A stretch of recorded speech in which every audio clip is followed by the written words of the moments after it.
Hey everybody, welcome to Spindle and Spoon Homestead, your place for hand spinning and simple living. Remember a few months ago when I made indigo pigment powder from the indigo plants that I grew in my garden? We made a cutting of the indigo and put it all in this big trash can, soaked it in water for 24 hours to extract the pigment, removed all of the plants, added a few chemicals, and then I was able to strain out the dark blue pigment. And then once it was strained, I let it dry and it became the powder that you saw at the beginning of the video, ready to create an indigo vat and dye some fiber. So that's what I did this week. I was so excited to use my homegrown indigo powder to dye some wool and some cotton. So I decided to use the 1, 2, 3 fructose indigo vat method. This is a pretty easy method that requires non-toxic chemicals, and the chemicals are pretty easy to find. So I am measuring out the 1, 2, 3 represents the ratios that you use to make this vat. So it's 1 part of indigo powder, 2 parts of calcium hydroxide or pickling lime, and 3 parts of fructose, like sugar basically. So the first step is to dissolve your 1 part of indigo powder in some hot water. I actually went and heated up some water in my big stock pot to really steamy temperature, not boiling but hot. And now I am measuring out the fructose, which you can purchase on Amazon in a big bag like this. And I'm adding my hot water. Fructose dissolves really easily in hot water. The indigo powder does not, so it takes a lot of stirring and patience, but you just do your best. I've seen some people use marbles in their jar while they're shaking it. I've seen some people use what's it called? A mulling glass. The glass thing used to make watercolor paints. Alright, now I'm measuring out my calcium hydroxide. This is non-toxic, but it is a very fine powder, so I put on a mask. And it also does not dissolve super well in water, but just stir it for a good minute or so, and it will get taken care of when it's in the vat. And at this point, my mason jar totally failed me, and I don't know why, but it, like a big hole popped out. I'm guessing it's from the hot water, but honestly it wasn't that hot, so I don't know what happened there. I just got a bad jar, I guess. But that was exciting, and a sad waste of my pickling lime, but luckily I had more, and my poor kitchen scale was still working, so I just kept going.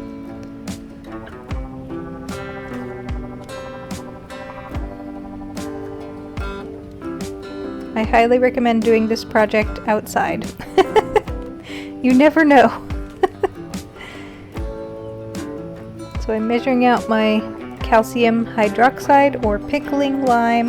This is not the same as garden lime or any of the other various things that are called lime. This is calcium hydroxide. My second mason jar did not crack, thankfully.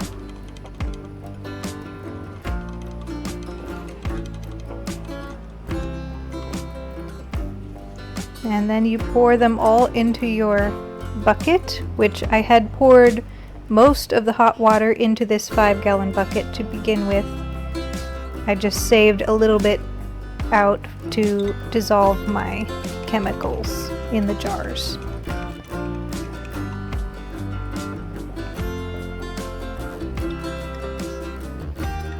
This is my second time attempting this Fructose Vat method. I've been using indigo dye for many years, but I've always used the Thiox method, which is a not so great chemical, but it is really effective and works. It's really easy to use. So your vat is going to start looking a little bit oily. It has like an oily sheen on the surface. That's good. And you want to stir it for a good 2 or 3 minutes after adding all your ingredients. I'm just adding the rest of my hot water there, and I'm going to keep stirring it for a good 2 or 3 minutes. Don't skimp on that. And the way you stir it is in a smooth circular motion. You do not want to froth it up or agitate it. You just want to stir it very smoothly. You don't want to introduce a lot of extra bubbles into your vat. But there are some bubbles that form naturally from the chemical reaction. Those are called the indigo flower, and you can see them starting to take shape in the center of my sort of whirlpool from stirring.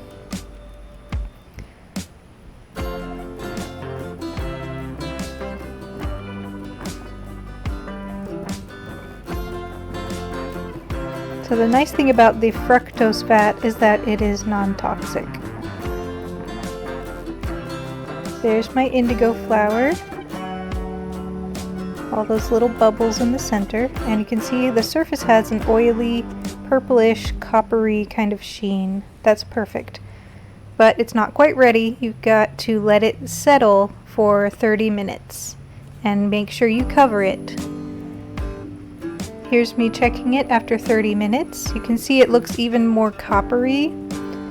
And when I scooped out the indigo flower and kind of looked under the surface, it looked really cloudy. It did not look clear. That means it's not settled yet. And so I had to put my flower back in and stir it again for a couple minutes. Sometimes it takes a couple of stir sessions and 30-minute rest sessions to fully settle and be ready to use. But we've made progress. It's now the right color. You want it to be that sort of yellow amber color beneath the surface. But also you want it to be clear, not cloudy.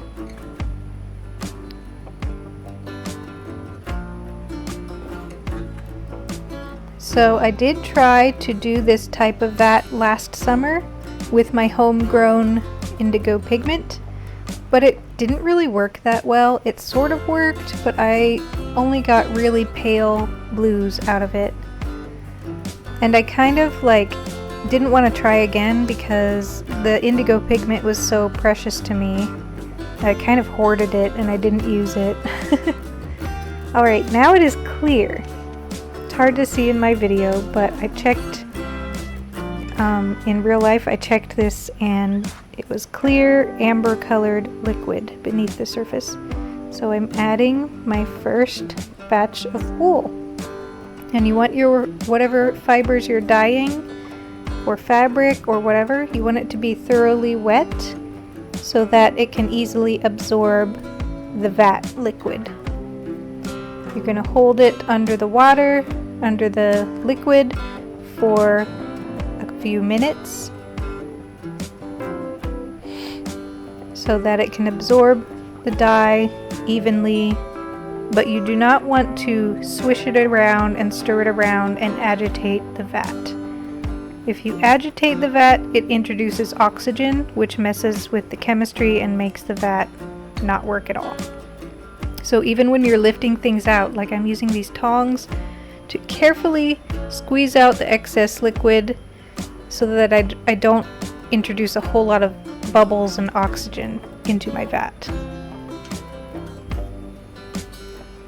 Now this was the tan wool that I dyed with acorns. So I'm attempting to get a green color with this. And the thing about indigo, when you take your fibers out, right out of the vat, they start out as greenish yellow, and as they touch the oxygen, the dye molecules react and oxidize into a blue color. So you can see it was kind of more tan when it came out, and now it's turning more green. That's the blue color showing up. This is some yellow cotton sliver that I am attempting to dye green, because yellow plus blue equals green.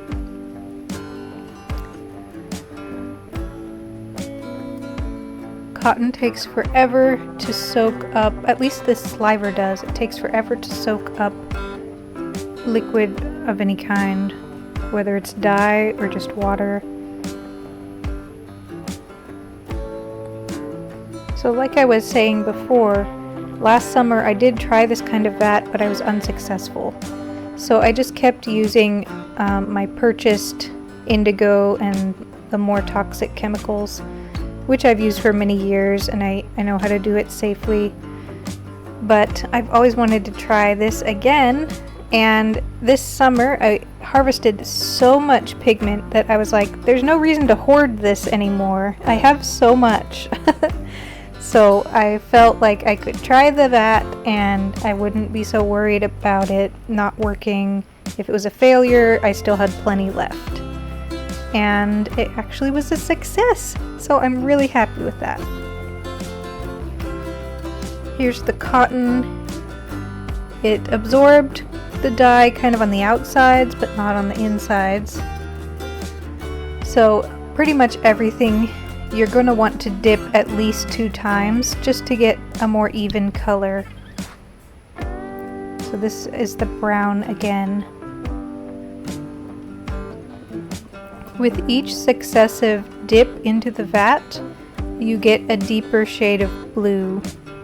So if you just dip it once or twice, you're going to get a lighter shade, and if you dip it 10 times, 20 times, you can get all the way down to a very dark, almost black, dark blue, if you have enough pigment in your vat.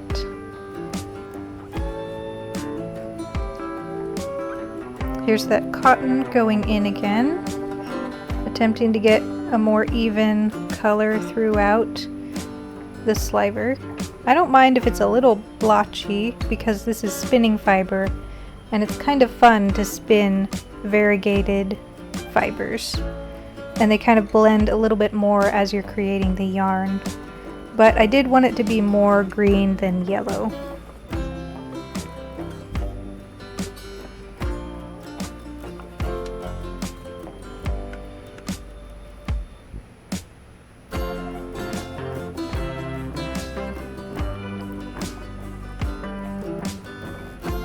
Then I decided to dye some white Louisiana grown wool because I just had to have Louisiana grown fiber dyed with Louisiana grown dyes. Just little things like that that make me happy. You do have to rinse your indigo dyed things. This is one rinse. I just decided to spray it with the hose. And then after that I evaluated it and decided if I needed to do any more dips into the vat.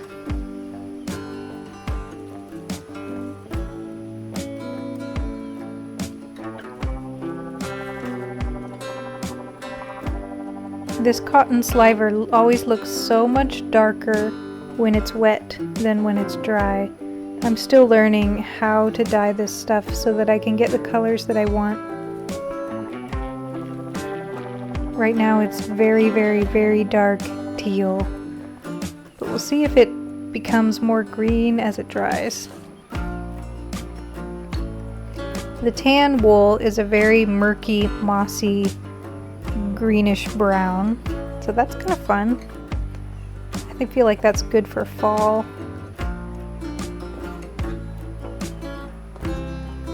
This is the white wool.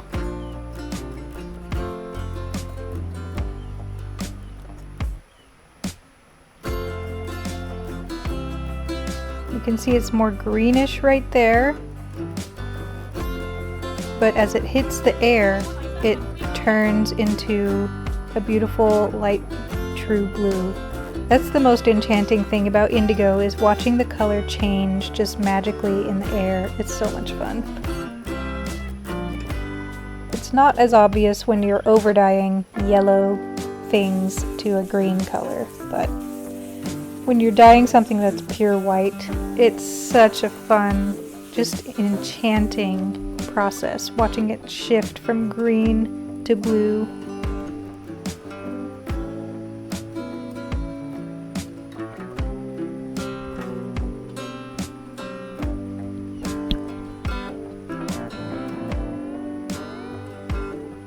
The next thing I dyed was some of that weld dyed wool that I did a couple weeks ago. This yellow is like so bright, it's almost like a neon yellow. And I just had to try, I didn't dye all of it in the indigo, but I just had to try some of it to see what kind of a green the weld would make with the indigo. And here's the first dip. It's a very bright, springy green. Very exciting.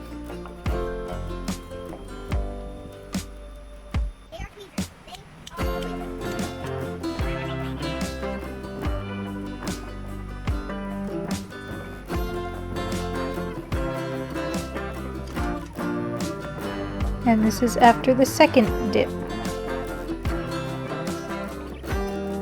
Now it's more of just a regular, nice, solid green color.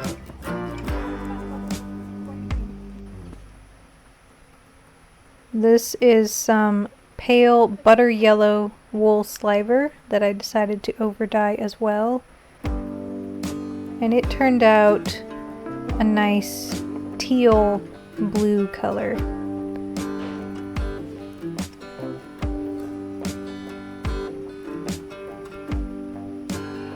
Right now you can see it's still fairly green, but it shifts into more of a blue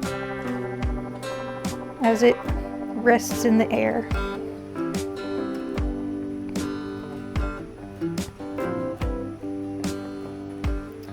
But I did decide to dip it one more time. Most of these things I dipped twice. I was not wanting any super dark shades. So I did twice to get that evenness of color.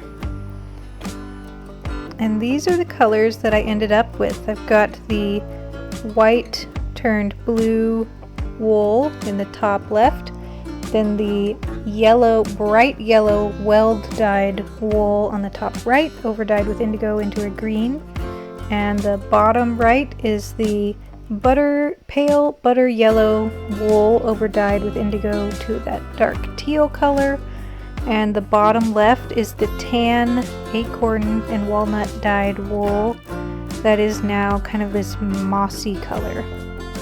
And then those are my results. If you head over to my blog, I will link this in the description with the instructions of how to make this vat with the ratios and the amounts that I used and all of that. And I've also got some affiliate links for the fructose and the lime, so I would be grateful if you purchase through my links, because I make a very small amount of money from that and it's convenient to you. Thank you so much for watching, and I hope you're having a great day doing something creative, and I'll see you next time.